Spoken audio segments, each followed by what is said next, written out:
We are Ole Miss Rebels. As Mississippi's flagship university, we dig deeper, see farther, work harder. We pioneered human organ transplants. We helped prove Einstein's theory of gravitational waves. We are conducting life-changing research that solves the problems of today. We are Ole Miss, transforming lives and the world. Welcome to the POMcast with Stephen Willis. Now we're going to do things a little different. We are going to provide an honest look at Ole Miss athletics for the fan, by the fan, and of the fan. That is what we do. Hell be to me. I'm just kidding. Tune in for some Ole Miss sports news. We're going to give it to you straight.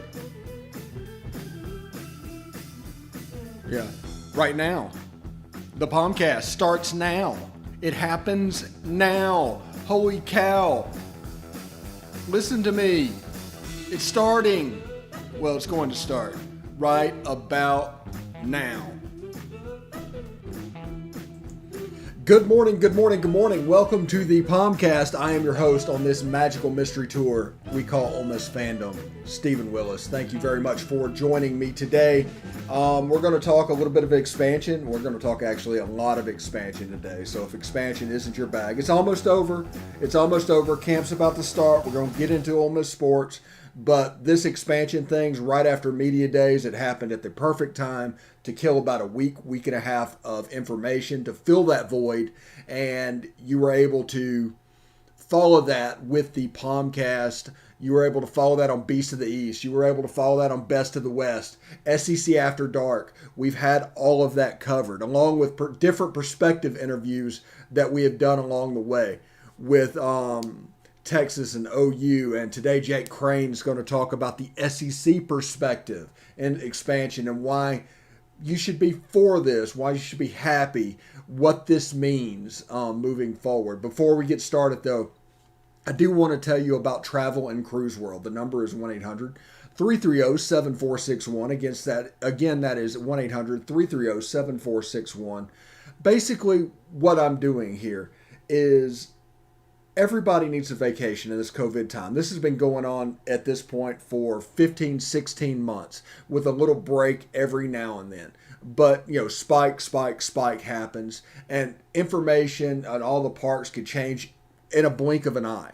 So basically, I found a travel agent in Central Florida to talk to you guys. You don't have to pay any extra for using them. The parks pay them the money, and they can be on top of all the rules so you can plan about masks and everything that's going on, because you don't want to be blindsided when you get down here. So you want to be able to enjoy your vacation. Lord knows you've earned it over the last 15 months. But give Scott a call at Travel and Cruise World. That is 1-800-330-7461 or travelandcruiseworld.com. See Central Florida like a local. All right. You want to watch the podcast, we're available on Twitter at The Stephen Willis. We're on Facebook at facebook.com/POMcast. You can catch us on YouTube at Positively Ole Miss. Subscribe, hit the bell. You'll be able to see more content than just in a normal social feed. It'll be there. That and the Positively Ole Miss POMcast, Facebook.com/POMcast. Can't talk for a second. Facebook page. You can catch all the videos there. But at the YouTube page, we have things like Games on Demand, Greatest Games. All the press conferences will be there. If you want a one-stop shop for following Ole Miss sports, that is the place to go. And you don't have to follow it with anybody's opinion other than really ours, if you don't want it. If you like our opinion, hey, join in. But that is available to you. We're also on Twitch at Positively Ole Miss. You can catch us on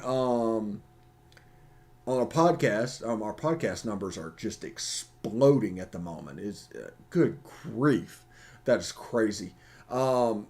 You can catch them at Google Podcast, Apple Podcast, Stitcher, SoundCloud, Spotify, TuneIn Radio, iHeartRadio, and Pandora. We would name all the other podcasts options you can listen to, but this is only a 30-minute show.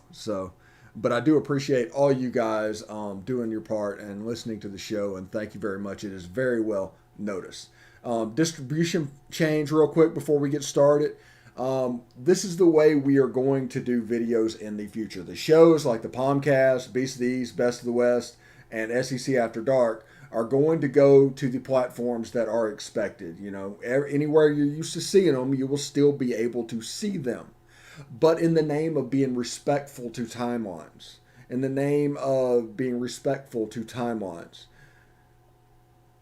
videos like our standalone interviews, anything that's extra is going to the POMcast Facebook page and the Positively Ole Miss YouTube page. Like I said, the YouTube page is perfect because you can follow that. You can get the games on demand. You can see the press conferences. Greatest games are there. If you want to see the 86 Ole Miss LSU game, it's on that website. You can go there and see what's going on. So just subscribe, hit the bell, and all of this, everything will open up to you. Eventually, we are going to, believe it or not, kind of do a premium event type thing. I don't know exactly what that's going to look like. We're not at that point yet, but we're getting there rapidly to where we can have a premium event thing that you can do through Patreon, or it's going to be available somehow. I'm going to interact. The Discord server is always going and always tied into this show and all of our streams. So you can comment on our Discord while the show's going on. It will pop up. I will be able to see it, and potentially we'll be able to talk about your thoughts during the show. I try to keep up with that. I have a stream monitor here as we speak, and it's kind of cool. So eventually we're going to have a talk show.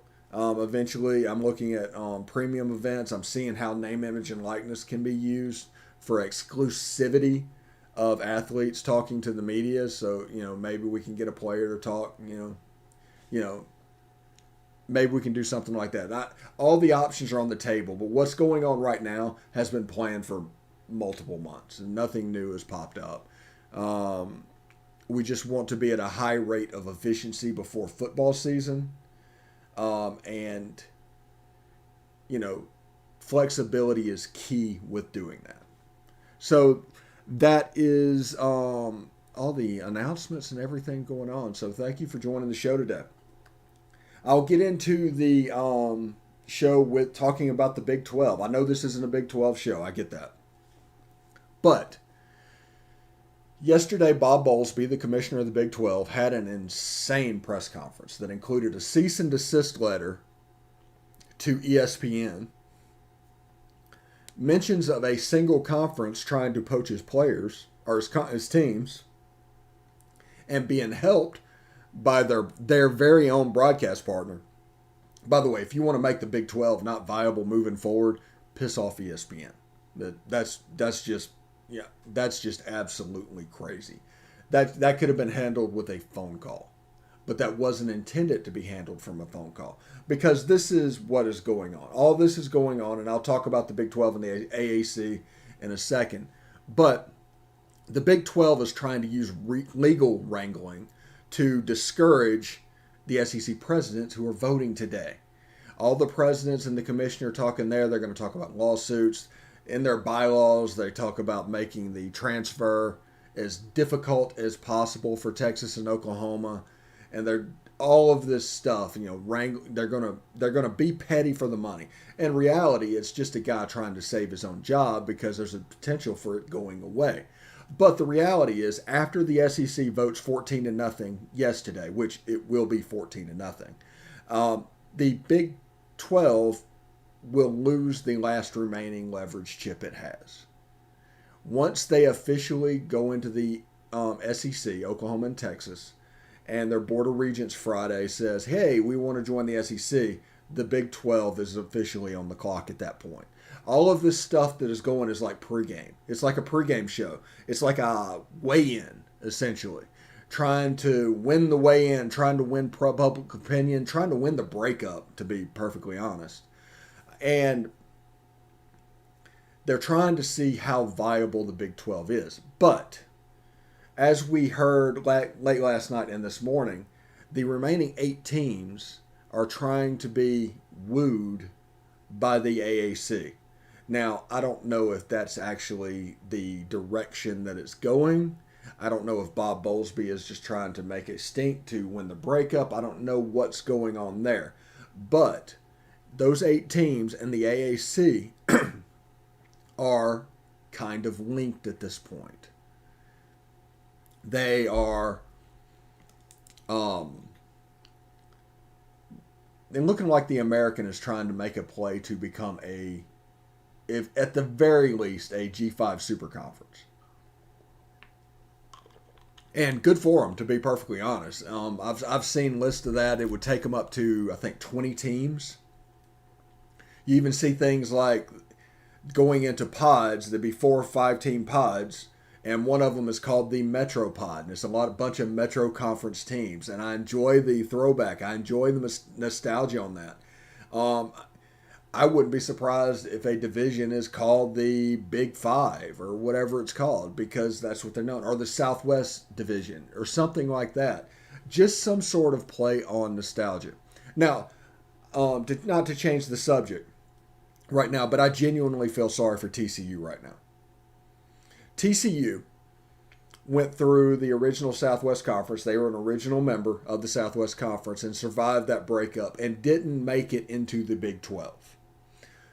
Instead of complaining, instead of doing what they're doing, TCU charted a long path back that included the Mountain West, the Conference USA, the American, the Big East, all of that to get back to the Big 12, only for this to happen again within 10 years, 8 years, something like that.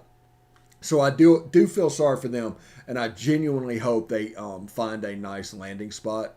Anybody else that complains, like Baylor got into the Big 12 because of Ann Richards back in the 90s. It wasn't really anything about them doing something on the field or what they brought. It was just because the governor of Texas wanted that school in. Texas Tech made it into the Big 12. The same thing happened. Without Ann Richards, Texas Tech would be a G5 program at this point. And that's fine. Kansas State, both of them are problematic about this switch. It is okay to feel empathy for the schools that got left behind while also celebrating the 2 schools that got away. Because everybody talks about Texas and Oklahoma wielding a horrible stick on everybody involved and everything's going. Well, they were responsible for 80% of the revenue in the Big 12. If you were making all that money, of course you were going to make sure things are done the way you want them to be done. There was no chance because there was no equal share because it just got out of whack. So, I repeat, today the SEC presidents and chancellors are expected to vote. I expect that vote to be 14-0. Tomorrow, the Oklahoma Board of Regents and the Texas Board of Regents vote on whether or not to accept the invitation that is kind of foregone that's going to happen, but it's not there. Maybe it's just in case, but this thing's all done. And then by Saturday, officially, you're going to hear 2025. I explained that yesterday. You'll see Texas and Oklahoma as a member of the SEC, and you will see them start acting like a member of the SEC. And I expect them to basically help their friends move in the Big 12 because that's going to happen. Oklahoma is the same way because they want to get out from under as quickly as possible and move. So it's not 2025. They're hoping for 2022. But also, there's probably some relationships and goodwill that are, it's going to be a nice little farewell tour. And I'm anticipating tons of SEC chants. The Texas State Fair, the Red River rivalry. I expect SEC chants because the reality is, and this proves everything about this, everybody made fun of the SEC because they want it to be in the SEC. Even Texas and Oklahoma, as powerful as they are, you see how everything has changed. And with Texas A&M, congratulations for them, by the way. We over me. They got past whatever hang-up they had. Going to take Texas and Oklahoma in the conference. They're not going to vote against it because it would have been 13-1. So it was basically, going to happen anyway. But this way it's going to be 14-0. But culturally, doing that, embracing the we over me. They did what they needed to do to basically show they belong in the SEC culture. The last 10 years have been good for them. And people are going to talk about, well, can they ever trust the conference again? No. It's about we over me. And I understand coming from that Big 12 environment back then of looking out so hard for yourself. I get that. I get that Texas and Oklahoma is going to come in with that same mentality. This is going to be completely new. This is going to be the first boardroom that Texas has been a part of in a conference that wasn't based in Dallas, Texas. You think they're going to have the same kind of sway in Birmingham, Alabama that they'd have in Dallas, Texas? No. It's going to be like just about any other school, and it's going to show a little parity in the conference. It's going to spread it out even a little bit more. Now, their bulliness and their way they're going to come in is going to actually lower Alabama's influence. So it's going to, do that, raise the floor, lower the ceiling. Now, every 12 teams, we might get equal shares, we might do equal things, but there's going to be some hard feelings from time to time. But I'm excited about this move. I'm happy about Oklahoma and Texas. I'm happy about Arkansas. They've been in this league for 30 years at this point. And they tried the Arkansas-LSU rivalry. Arkansas and Ole Miss is a rivalry, but only because weird things happens in that game. It's not really, a hatred or a geographic thing. It's just a rivalry that popped up. But LSU didn't really fit. They don't really fit with Mississippi State. But one thing they've always done is when 2- and 3-year-olds in Arkansas walk around, they know how to do horns down, even though they don't play. That game means something to them. They're going to get that back. And the happiness that left with the Southwest Conference in 1992 is going to become a thing. So I'm excited about that. I'm excited about the LSU, Texas, and Oklahoma games. And we're just talking about more marquee inventory in the SEC. I'm excited to see what they do with the Longhorn Network, because I anticipate basically a second SEC network to be created. You're going to have the crew in Charlotte, and then you already have the infrastructure in Austin, and that's going to be the SEC East and SEC West network. You do things like Feinbaum and SEC Now together, and then 2 shows about the West and 2 shows about the East, and you got yourself a couple of networks. Put the games on as they need to be. It's a way to self-contain everything. ESPN owns all the rights. They can put them where they want to. But this is a way to actually build up even more the SEC network, either through the East or the West. We're going to take a short break. When we come back, we are going to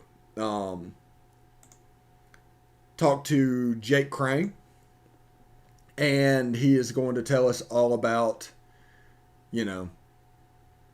basically what needs to be done in the SEC and what's coming on and what's coming down the pike. So it should be quite good.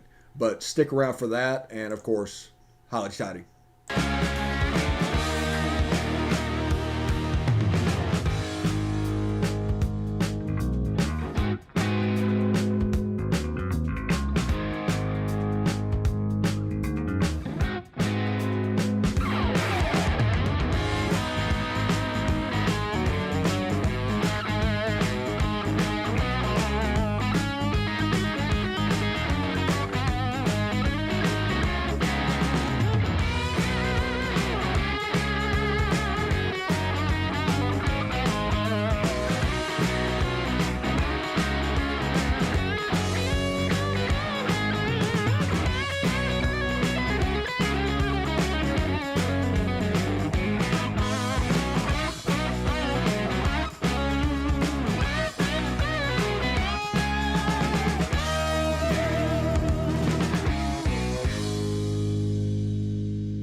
All right, here with Jake Crain from the J-Boys Show. We're going to talk a little bit of expansion, SEC perspective. Jake, what are you hearing right now, and where could this go? Well, obviously it's been Texas and Oklahoma. That's going to happen. And talking to Brent Swinnerman, the guy who broke it from the Houston Chronicle today on the episode we released, I don't think they're going to wait 2 or 3 years. Number one, because whatever conference they're in until they get here, whether that be the Big 12, Happy 10, Illustrious 8, or some merger between the Pac-12, they don't want a lame duck team in their conference. The exact same thing happened with Texas A&M. Remember, A&M was supposed to be in the Big 12 for at least another year. The Big 12 was like, no, we need to go ahead and get y'all out of here. So I expect the same thing to happen here. I think just from an SEC perspective, if you're Greg Sankey, why the hell not? Why would you not just build two more rungs to the transformer? It makes it very interesting to see what they're going to do from a divisional or pod or, just let everybody play standpoint. And again, it could get bigger. It could get bigger, and at this point, who knows? Yeah. What matchups are you genuinely looking forward to that's going to come from this? Well, Oklahoma, Alabama is going to be a big one, but Texas A&M, obviously. I mean, I'm looking at Arkansas and Texas, and they play this year, week 2, as well as looking at, Oklahoma, LSU. You just adding Oklahoma and adding Texas, and I know Oklahoma's ran the Big 12, but adding those two schools is not only going to renew rivalries, it's going to create them. And I think that's a beautiful thing. And, excited to see where that goes. But, shoot, I'm just ready to see Texas A&M again. Yeah, that's going to be fun. I am so happy for Arkansas getting Texas back. That game means so much to those people. I'm looking forward to the unintentional rivalries that's going to develop. It might be a Texas-Mississippi State or something like that that's just going to develop, kind of like Ole Miss and Arkansas did. And it's going to be a decent amount of fun. We're going to move on just a little bit. Now, I was sitting here thinking, everybody talks about expansion for money. Mm-hmm. After Texas and Oklahoma comes in and the SEC gets to 16, there's kind of a law of diminishing returns after that, right? Well, yeah. I mean, again, look, beauty's in the eye of the beholder. What I think is the most interesting story, and I don't mean to get around it, is seeing the boomerang effect that's happening throughout the rest of the conferences. I mean, you've already seen the Pac-12 and Big 12 have gotten together. That's going to happen. That merger is going to happen. What does the ACC and the Big Ten do? And better yet, Steve, what does Notre Dame do? Because if I am in the SEC right now, and I'm in a conference that is a merger of the Big 12 and Pac-12, and a conference that is a merger of the ACC and the Big 10, I'm not scheduling Notre Dame. We're not playing you. They're already going to have to add an extra conference schedule at least to the season, bringing the SEC to at least 9. Why would you go out and schedule Notre Dame? And on top of that, what does Notre Dame's strength of schedule look like now? So I just think the boomerang effect has been unbelievably interesting. If the Big 12 does merge with the Pac-12, what happens to West Virginia? I mean, they're basically an ACC country. So there's so many interesting caveats that can go left or right at this thing. But look, anything's the law of diminished return once you got it. I mean, presents start going bad the minute you unwrap them, especially when Dylan got Hulk hands and Brennan got the wallet. But no, looking at it, it's so interesting, man, and I just can't wait to see where we end up. Yeah, I'm really, really looking forward to where it's going to go. It's going to be nice if the SEC fans can just sit back and enjoy it. Because the first domino going down is the one that's going to set all this off. Now, what are you hearing about the Big 12 and the Pac-10 or Pac-12? Well, I'm hearing they're gonna merge. Not only did I hear that, I had somebody who's at the pretty high levels of an athletic department. I know that sounds so bad saying that without being able to say their name, but I'm not going to say their name. Is they told me that the merger's a matter of time. The head coaches already know in conferences that aren't included in those two conferences. And then I was also told, and this is really random, and I don't think they'll be the only teams that don't go, but don't expect Kansas and Texas Tech to go with the Big 12 merging into the Pac-12. So, again, man, it is absolutely uncharted territory and uncharted waters. But they have to combat it, Stephen. I mean, they have to. The SEC's already dominated. Now you add Texas and Oklahoma. I mean, they're just going to keep giving you swirlies till the end of time. Yeah, the power shift that Greg Sankey has been able to pull off in this is not going to be able to be understated. The SEC is going to dictate college football from here forward, and everybody else is going to have to fall in line. You're not going to be dictated to by a Division III Ohio school. You're not going to worry about a low-level G5. If you want a paid third receiver in college baseball, this move is the way you get it. Yeah, and you bring up a great point. Everybody's talking about Texas and Oklahoma to the SEC in football, and I understand that. Look what they bring in baseball. Look what they bring in basketball. Look what Oklahoma brings in softball and gymnastics. I mean, those are two of the elite programs in two sports that the SEC already just takes a bite out of everybody. So again, the rich get richer, and it may not stop here, because what I think may happen, Stephen. And listen, ego gets involved in everything. It gets involved in everything. It's a natural human condition. What's going to stop the Big 12 and Pac-12 from saying, you know what? Well, the SEC's got 16 teams. Let's go to 20 teams. That's why I think you heard that report about Clemson, Ohio State, Michigan, and Florida State being contacted by the SEC, because I'm not a mathematician. This isn't Bletchley Park. I'm not Benedict Cumberbatch. But I do know that 16 plus 4 is 20, and they want to make it equal. So looking at that, man, is it healthy for long-term college football? Who the hell really knows? Like, I think everybody's like, no, it's horrible for football. I think the transfer portal, being able to transfer interconference without sitting out a year, is way more devastating than any of this stuff. Yeah, all the changes that are going on, it feels like, looking in hindsight of what's going on, it was the ground being paved for a move like this to happen. The NIL, the one-time transfer fee, it is designed to make the SEC the preeminent conference in college football. It already was, but now you're not even going to be able to see second place.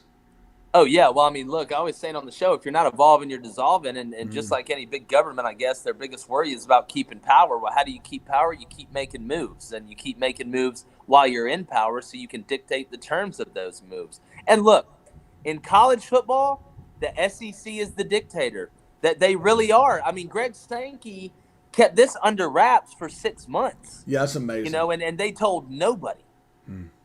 Yeah, it's absolutely amazing that they could last that long and it just not get out. Because Texas, especially Texas, they're notorious loudmouths when it comes to stuff like this. There's rumors that a couple of years ago, the boosters and their need to be loudmouths and need to talk is what cost them Nick Saban. That wouldn't surprise me at all. That wouldn't surprise me at all.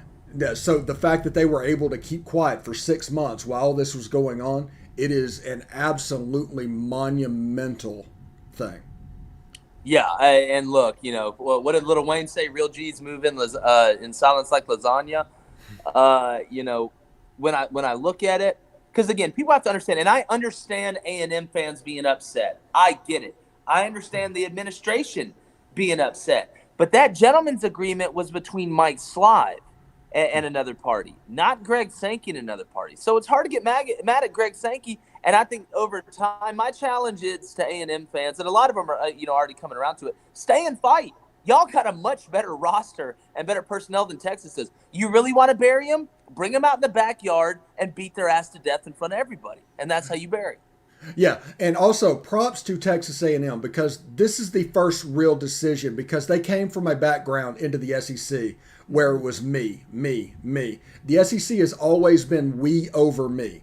And Texas A&M, during this thing, when it went against them, they just had to be led down that road to see the benefit for everybody. But they culturally proved with this decision that they belong in the SEC. Yeah, without a doubt. And look, Missouri came in swinging too. Now, neither one of them have won the conference. And when I look at it, at the end of the day, they've added value to the conference. I mean, Missouri came because the St. Louis and Kansas City market. That's why they were taken in the SEC. A&M, we know the money, the resources, getting that brand name in Texas, in that state. Now you add the state school. Look, I'm with you. At the end of the day, they proved that, like you said, you could come in this conference and not get slapped around if you got your ducks in a row. And they've got them, and I'm sure Texas will, and I know Oklahoma will. And you're doing nothing but making the conference deeper. Okay, after Texas, Oklahoma, what's your prediction next? What do you think's going to happen? Oh, man. I'd be shocked if we saw any more movement before the season. I think they're going to wait to see what the Big 12 and the Pac-12 officially do. Once that merger happens, I think they're going to look at the amount of teams and make a decision off that. But at the end of the day, me trying to guess, it's like trying to guess what the NCAA Enforcement Committee is going to do. There's really not a good answer. But no, it's only going to get crazier. And again, this fodder is not going to stop throughout the season. I mean, you got Texas and Arkansas week 2. What a preview, and how much more money did that game just make? Oh, my goodness. terrific. But Jake, man, thank you very much for stopping by today. The J-Boy Show. If you're not watching the J-Boy Show in the morning, first thing in the morning, you're doing it wrong. So appreciate it, Jake. Hey, I appreciate the kind words, man. You're killing it, brother. Let me know when you want me back. I got to get you on the show. All right, no doubt. I'll talk to you then. All right, buddy.